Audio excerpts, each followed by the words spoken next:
Task name வந்து நீயும் பொம்மை நானும் பொம்மை. ஸோ இது என்னன்னா ஒரு ஒரு ஒரு இந்த பால்ஸ் போட்டு ஒரு ஸ்விம்மிங் பூல் மாதிரி ஒன்று இருக்கு இல்லையா, அதுக்குள்ளாடி எல்லா பொம்மையும் போட்டு வச்சுருவாங்க.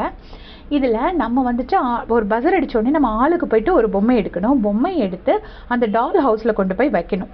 யாரோட பொம்மையை உள்ளே வைக்கலையோ அவங்க அந்த ரவுண்டில் அவுட் ஆகிடுவாங்க. இப்படி ஒரு ரவுண்டாக ஒரு பர்சன் அவுட் ஆகி கடைசி யார் நிற்கிறாங்களோ அவங்க தான் வின்னர். இதில் எப்படின்னா ரெண்டு பேராக சேர்ந்து தான் ஆடுவாங்க. நீ என் பொம்மையை வச்சுட்டு நான் உன் பொம்மையை வச்சுடுறேன் 2 பேத்துக்குள்ளே. இதுவே ஒரு குரூப் கேம் தான். இது ஃபர்ஸ்ட் ஆஃப் ஆல் ஒரு இண்டிவிஜுவல் கேமே கிடையாது. இதில் தனியாக விளையாடவே முடியாது. இதில் 2 ஆப்ஷன் இருக்குது உங்களுக்கு. ஒன்று வந்து நமக்கு யாரை பிடிச்சிருக்கு, நமக்கு பிடிச்ச கண்டஸ்டண்ட்டை நம்ம உள்ளே வைக்கலாம். இன்னொரு ஆப்ஷன் வந்து நமக்கு பிடிக்காத கண்டஸ்டண்ட்டை நம்ம வெளியே ஆக்கலாம். இப்போ எனக்கு ஒரு கண்டஸ்டண்ட்டை சுத்தமாக பிடிக்கல அப்படின்னா அவங்க பொம்மையை நான் உள்ளே கொண்டு போய் வைக்காமல் அவங்கள லாஸ்ட் ஆக்கி நான் அவங்கள வெளியே தள்ளலாம். இதுதான் அந்த கேம். இதில் வந்து பார்த்தீங்கன்னா தர்ஷிகாவோட பொம்மை வந்துட்டு ரஞ்சித் சார் கையில் இருக்குது. அதை வந்து ஜாக்லின் வந்து எக்ஸ்சேஞ்ச் பண்ணி வாங்கியிருக்காங்க. தர்ஷிகாவோட பொம்மையை ஜாக்லின் வந்து எக்ஸ்சேஞ்ச் பண்ணி கையில் வாங்கியிருக்காங்க போல இருக்கு. அதுக்கு தான் தர்ஷிகா கோவப்பட்டு போயிருக்காங்க. ஸோ தர்ஷிகா கையில் வந்து சௌந்தர்யாவோட பொம்மை இருந்திருக்கு. ஸோ எனக்கு தெரிஞ்ச ஃபர்ஸ்ட் ரவுண்ட்லேயே சௌந்தர்யா அவுட்டு, செகண்ட் ரவுண்டில் வந்து ராணவ் அவுட் இந்த ப்ரமோ பார்க்குறது வரைக்கும். ஸோ இப்போ தர்ஷிகாவோட பொம்மையை ரஞ்சித் எடுத்து வச்சதை ஜாக்லின் அவங்களுக்குள்ளே பேசி வாங்கிக்கிட்டாங்கிறது தான் தர்ஷிகாவோட கோவம்.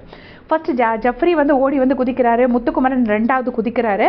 நம்ம பார்க்குறோம். இதில் வந்துட்டு இப்போ சரியாக குரூப் கேமாக விளையாண்டு என்னன்னா எனக்கு தெரிஞ்ச அநேகமாக முத்துவை வந்து ஃப்ரண்ட்டில் விட மாட்டாங்க. கண்டிப்பாக முத்துவோட பொம்மை எடுத்து வெளியே போடுறதுக்கு தான் பார்ப்பாங்க.